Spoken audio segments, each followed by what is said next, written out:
नमस्कार दोस्तों, concept clear channel पर आपका बहुत बहुत स्वागत है। और आज हम लेकर आए हैं एक बहुत ही इम्पोर्टेंट करंट से जुड़ा हुआ टॉपिक।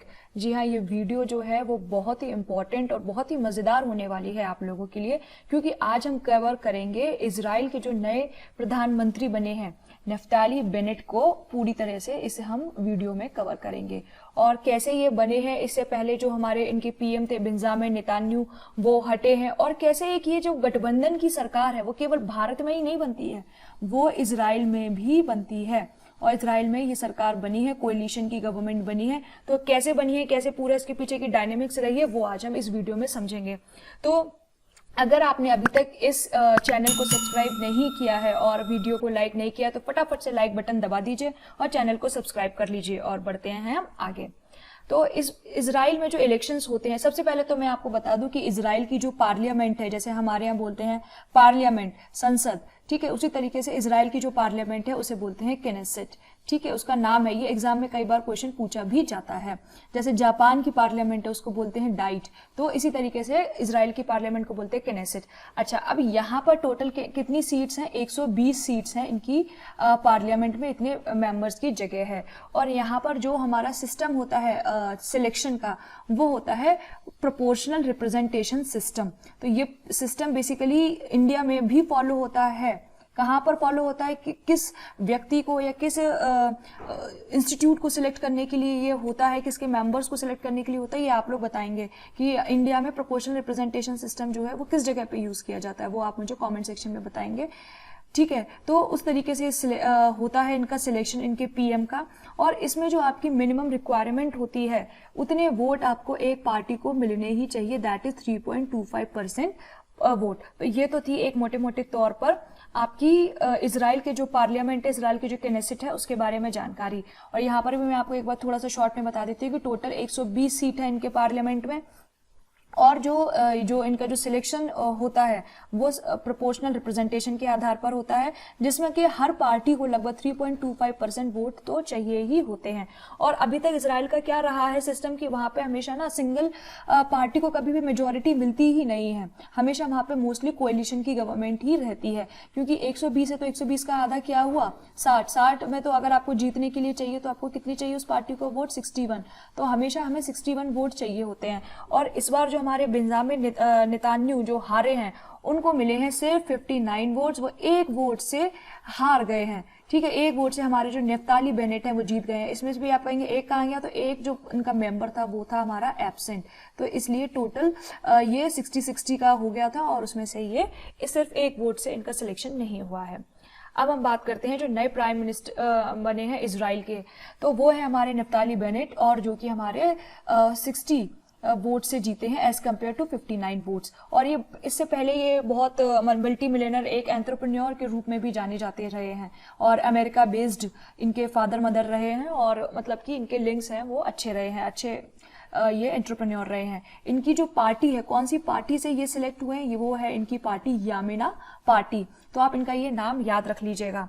और जो बेंजामिन नेतान्याहू जो हैं वो लगभग 2009 से अगर मैं कहूँ तो लगातार ये पीएम बने हुए हैं, और इजराइल के ये लॉन्गेस्ट सर्विंग पीएम रहे हैं अभी तक के। ये सबसे ज्यादा टिकने वाले पीएम हैं और लगातार 12 सालों से ये बने हुए थे। इजराइल की जो व्यवस्था है वो इतनी ज्यादा अभी इस वक्त डावाडोल चल रही थी कि पिछले 2 सालों में लगभग 4 बार इलेक्शन हो चुके थे, लेकिन कोई भी रिजल्ट उसका निकल कर नहीं आ रहा था। ये डेडलॉक जो था वो खत्म ही नहीं हो रहा था। तो इस बार क्या हुआ कि जो इजराइल की थी, जो लगभग 8 पार्टीज ने मिलके इन बेंजामिन नेतान्याहू के खिलाफ ये खड़ी हुई, और उनका सिर्फ एक ही मकसद था कि हम कैसे भी करके बेंजामिन जो नेतान्याहू हैं उनको हमको हटाना है। इनका और कोई मकसद नहीं था, क्योंकि जो ये पार्टीज का जो इनका कोलिशन हुआ है, जो इनका गठबंधन हुआ है, वो उनकी जो माइंडसेट है, उनका जो स्ट्रेटजीज हैं गवर्नमेंट की, वो बिल्कुल अलग अलग हैं। कोई उनमें एक सारता नहीं है। उसमें पार्टीज में कोई लेफ्ट की है, कोई राइट की है, कोई सेक्युलर है, कोई रिलीजियस पार्टी है, वो सब यूनाइट हो गई एक साथ। कोई भी उनका और कोई मकसद नहीं, मकसद सिर्फ एक ही था कि हमको बेंजामिन नेतान्याहू को पावर से हटाना है। और इसमें सबसे इंपॉर्टेंट बात ये रही कि इसमें जो इस बार इनकी देश की जो अरब पार्टी थी वो भी इसमें जुड़ गई आके कि हमें भी इनको हटाना है। अब यहाँ पे ये इंपॉर्टेंट क्यों है कि अरब पार्टी के जुड़ने से क्या हुआ? अरब पार्टी की बात से ये है क्योंकि आपने पढ़ा होगा अभी तक न्यूज में कि पैलेस्टीन का जो इशू है उसकी ये कहीं ना कहीं प्रो पैलेस्टीन रहती है ये अरब पार्टी।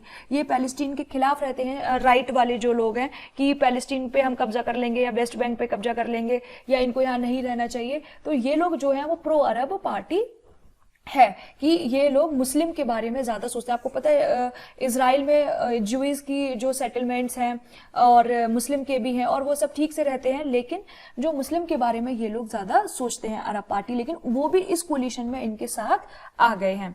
अच्छा, अब कोलिशन की गवर्नमेंट में सबसे एक इंपॉर्टेंट चीज यहाँ पर ये भी है कि ये जो बने हैं नफ्ताली बेनेट, वो बने हैं उनके साथ में एक हमारे सेंट्रिस्ट लीडर हैं यायर लिपिड। ठीक है, यायर लिपिड। ऐसा नहीं है, वो भी इनके साथ ही है। ऐसा नहीं है कि पूरे जो इनका जो टेन्योर है जो 4 साल का होता है, वो 4 साल में सिर्फ नफ्ताली बेनेट ही बने रहेंगे। इनके बीच में ऐसा गठबंधन हुआ है कि 2 साल आपके बनेंगे बेनेट और 2 साल आपके बनेंगे ये लिपिड।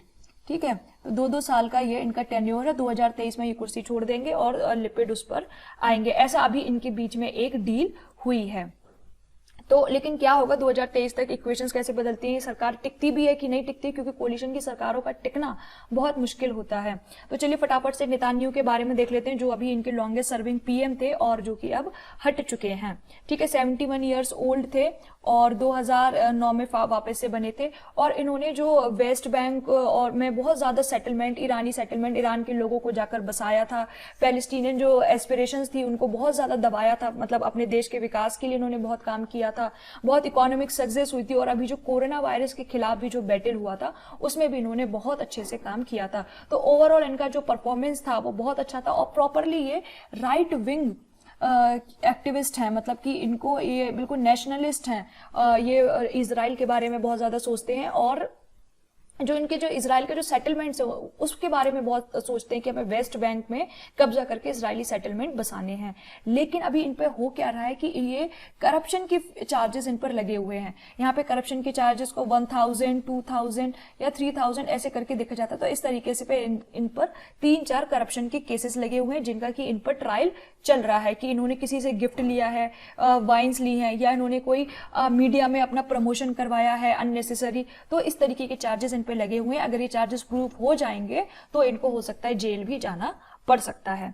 ठीक है, अब इसके बाद जो हमारे आए हैं नए पीएम नफ्ताली बेनेट, जो हमारे हैं इस वक्त के न्यू पीएम, 2023 में इनकी जगह कोई और ले लेगा, तो इनको भी बोला जाता है कि अल्ट्रा नेशनलिस्ट हैं। मतलब कि और जो हमारे ये नेतान्याहू थे उनसे भी ज्यादा ये अल्ट्रा नेशनलिस्ट है, राइट हैं, राइट मतलब सोचने वाले हैं, राइट विंग के हैं। एंड क्लेम करते हैं कि ये कोई हेट या कोई पोलराइजेशन की या हेट वाली कोई चीज नहीं चलाएंगे देश में, ये करेंगे वही काम। इनकी जो थिंकिंग, इनकी जो आइडियोलॉजी है वो भी लगभग न्यू पुराने जो इनके पीएम थे वैसी ही है, क्योंकि ये पुराने पीएम के ही अंडर में ये काम कर चुके हैं। आपको पता होगा कि नफ्ताली जो है उनके डिफेंस में काम कर चुके हैं थोड़े टाइम के लिए बेंजामिन नेतान्याहू के लिए, और उन्हीं से इन्होंने काफी कुछ सीखा है। और ये अपनी एक जूइश नेशन स्टेट के लिए डिमांड करते हैं। और ये इनके जूइश के जो रिलीजियस और हिस्टोरिकल क्लेम्स है वेस्ट बैंक पे या फिर गोलन हाइट्स पे या ईस्ट जेरूसलम पर, उसके ये बहुत बड़े समर्थक हैं। और ये कहीं ना कहीं इस चीज पर हैं कि हमें इस पर कब्जा करना चाहिए। और जो पैलेस्टीन की जो इंडिपेंडेंस की बात है कि पैलेस्टीन को मुक्त हो जाना चाहिए या उस तरीके की जो बातें, उसको भी ये बहुत ही ज्यादा सपोर्ट नहीं करते हैं। इनको ये उस पर ये पूरा कब्जा करने के उसमें मूड में हैं। तो जी हाँ, ये डिफेंस मिनिस्टर रह चुके थे और एक बार स्पेशल फोर्सेस कमांडो में रह चुके थे। तो अगर जो लोग ये सोच रहे हैं कि अब पैलेस्टीन और इजराइल की जो इक्वेशन है वो बहुत अच्छी हो जाएंगे, तो वो अभी ऐसी अच्छी होती हुई नहीं दिखाई पड़ रही है, क्योंकि बेंजामिन नेतान्याहू से भी ज्यादा ये राइट विंग के सोचने वाले हैं और ये अल्ट्रा नेशनलिस्ट के तौर पर इनको देखा जाता है। ठीक है, और एक बार इन्होंने कहा भी था अपने स्टेटमेंट में कि मैं तो बीबी यहाँ पे नेतान्याहू का बोला जाता है नाम, उन्होंने बोलते हुए कहा है कि मैं तो बीबी से भी ज्यादा राइट विंग हूँ, बट आई डोंट हेट और polarise as I took myself to promote publicly.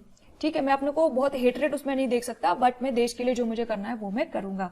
अब इनके आने से हमारे देश पर क्या फर्क पड़ता है, इंडिया पे क्या फर्क पड़ता है? हमारे मोदी जी ने कमेंट कर दिया है, ट्वीट कर दिया है, उनको मुबारकबाद दे दी है कि आप हमारे बने हो और हम 30 साल का जो अपना अपग्रेडेशन है डिप्लोमेटिक रिलेशंस का, उसको और देखते हैं और अच्छे और बातों के लिए हम आगे आपसे संबंध रखते हैं, आगे देखते हैं, अच्छा होता है। और उन्होंने उस बात का रिप्लाई भी दिया है, for develop the unique and the warm relations between our two democracies. Map भी देख लीजिएगा कैसा मैप है इजराइल का, ठीक है, बीच में ये स्टार वाला।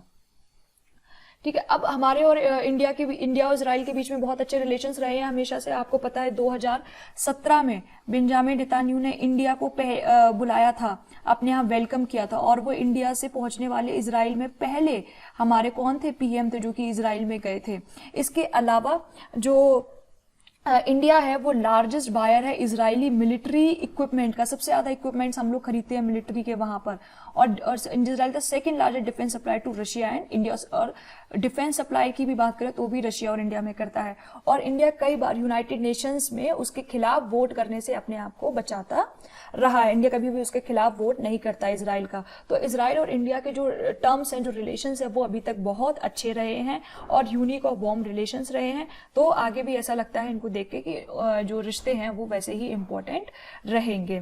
ठीक है, तो एक बार हम मैप भी देख लेते हैं कि इजराइल की अगर हम ज्योग्राफिकल लोकेशन देखें तो यहाँ पे हम जो बात करते हैं गोलन हाइट्स कब जाने की, तो वो ये है, ये वेस्ट बैंक है इनका, ये वेस्ट बैंक है इनका, और ये है इनकी गाजा स्ट्रिप। तो इजराइल जो है पहले बहुत छोटा सा जगह जगह पे था, पैलेस्टीन बहुत बड़ा था, तो लेकिन अब क्या कंडीशन है कि वेस्ट बैंक और गाजा स्ट्रिप बहुत छोटी रह गई है और इजराइल इतना बड़ा हो गया है। यहाँ पे एक बात और बता दूं, जो ये वेस्ट बैंक और गाजा स्ट्रिप है, इन दोनों को मिला के हम क्या बोलते हैं, पैलेस्टीन। तो इस तरीके से, और यहाँ पे पैलेस्टीन में कौन सा ऑर्गेनाइजेशन है जो बहुत ही ज्यादा एक्टिव रहता है, वो है हमारा हामस। ठीक है, ये एक टेररिस्ट ऑर्गेनाइजेशन की तरह काम करता है पैलेस्टीन को बचाने के लिए और इजराइल के अगेंस्ट ये काम करता है। तो इतनी बेसिक आपको इन्फॉर्मेशन पता होनी चाहिए। साथ में आपके यहाँ पे कौन लगा हुआ है, इजिप्ट है इसका नेबरिंग कंट्री, जॉर्डन है इसका नेबरिंग कंट्री, और यहाँ पर क्या है, सीरिया, और ये है लेबनान, और यहाँ पर है इसका ये मेडिटेरियन सी। ठीक है, तो इतनी बातें आपको पता होनी चाहिए। एक बार फिर से रिवाइज कर लेते हैं। मेडिटेरियन सी तो है ही है इसके चारों तरफ, इसके नॉर्थ वेस्ट साइड में नीचे कौन सा है, इजिप्ट, जॉर्डन, सीरिया। मतलब कि अगर हम क्लॉकवाइज चलते हैं तो हमारे पास आएगा LSJ और E, LSJE, ये आपको याद रखना है। ठीक है, तो ये था एक बहुत ही इंपॉर्टेंट लेक्चर करंट अफेयर्स के एक टॉपिक पर। अगर आप चाहते हैं कि आपको ऐसे ही हम इंपॉर्टेंट लेक्चर्स, आपके ऐसे जो कॉन्सेप्ट हैं वो हम क्लियर करते रहें, तो हमारे चैनल को सब्सक्राइब करना मत भूलिएगा, अपने दोस्तों के साथ शेयर करना मत भूलिएगा। मिलते हैं आपसे अगले इंपॉर्टेंट लेक्चर में। Thank you.